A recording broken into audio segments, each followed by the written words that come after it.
বাংলাদেশে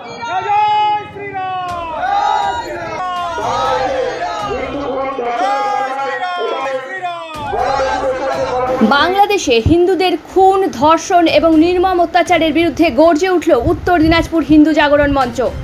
আজ 13ই আগস্ট মঙ্গলবার সকাল 11টায় রায়গঞ্জের রেলওয়ে স্টেশনের 1 নম্বর প্ল্যাটফর্মে রায়গঞ্জ ব্লকের অন্তর্গত সমস্ত হিন্দু তথা সনাতনী ধর্মাবলম্বী মানুষেরা উপস্থিত হয়ে উত্তর দিনাজপুর জেলা প্রধান জেলাশাসকের দপ্তরে জেলা শাসক সুরেন্দ্র কুমার মিনার কাছে স্মারকলিপি প্রদান করলেন উত্তর দিনাজপুর হিন্দু জাগরণ মঞ্চ এবং এও জানালেন আজকের এই স্মারকলিপি দেশের রাষ্ট্রপতির কাছে পৌঁছানোর লক্ষ্যেই জেলা শাসককে প্রদান করা, যাতে আগামী দিনে বাংলাদেশের হিন্দু ভাই বোনেরা সুরক্ষিত থাকে।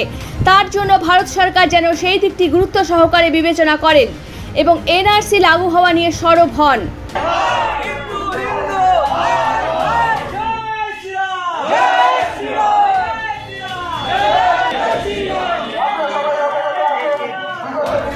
সনাতনী হিন্দু ভাই বোনদের জানাই ভালো আমন্ত্রণ। আপনাদের একান্ত সহযোগিতায় আমাদের এই কার্যক্রমটি অবশ্যই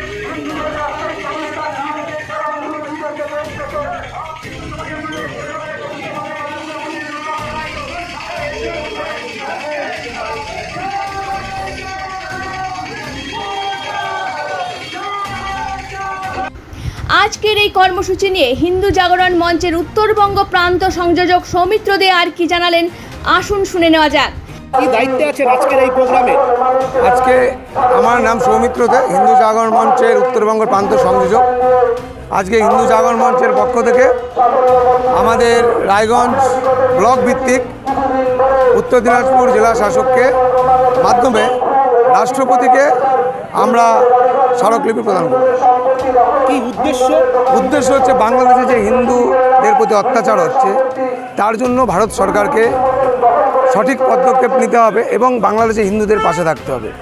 ইউএনএতে বাংলাদেশের অত্যাচারী হিন্দুদের জন্য পাশে থাকার জন্য প্রস্তাব পাস করতে হবে।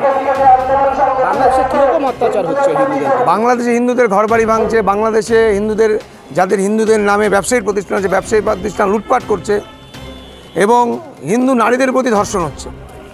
এই সমস্ত আজকে বাংলাদেশের সমস্ত বেশিরভাগ হিন্দুরা চ্যাংড়াবান্ধা বর্ডার, শীতলকুচি বর্ডারে এসে তার নদীর পাড়ে এসে বিএসএফদের কাছে আশ্রয় চাচ্ছে। আমরা চাচ্ছি সেই সব হিন্দুদের পাশে ভারত সরকারকে পাশে দাঁড়ানোর জন্য। কীভাবে পাশে দাঁড়ানোর আবদার করছেন?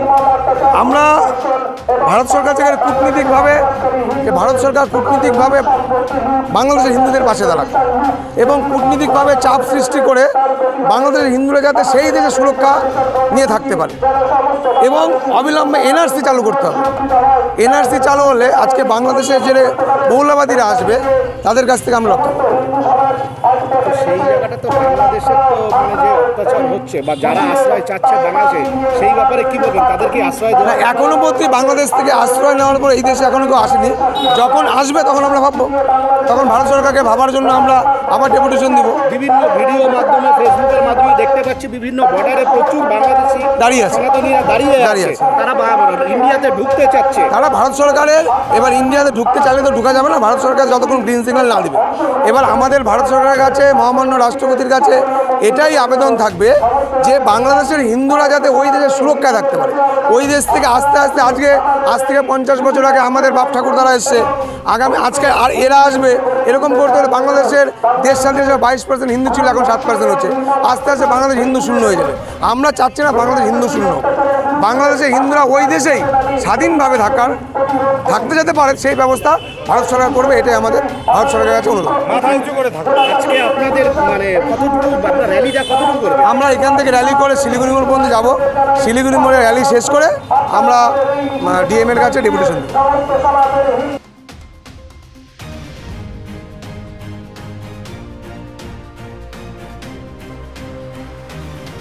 রায়গঞ্জ থেকে ব্রিকেশ বর্মন ও সঞ্জীব সাহার রিপোর্ট, খাস খবর 8।